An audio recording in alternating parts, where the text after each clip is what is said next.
move, that could be my last. All these horses in my car got me going fast.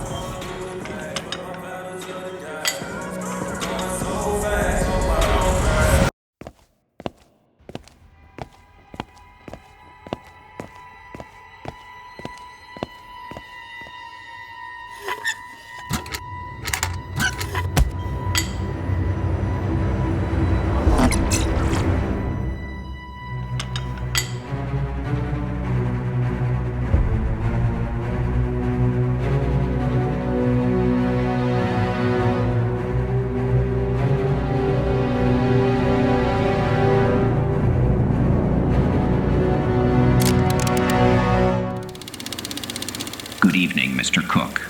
Your mission, should you choose to accept it, is to be the opening speaker at WFCT, the industry's most elite gathering of window film, PPF, and vinyl professionals. This message will self-destruct in 5 seconds.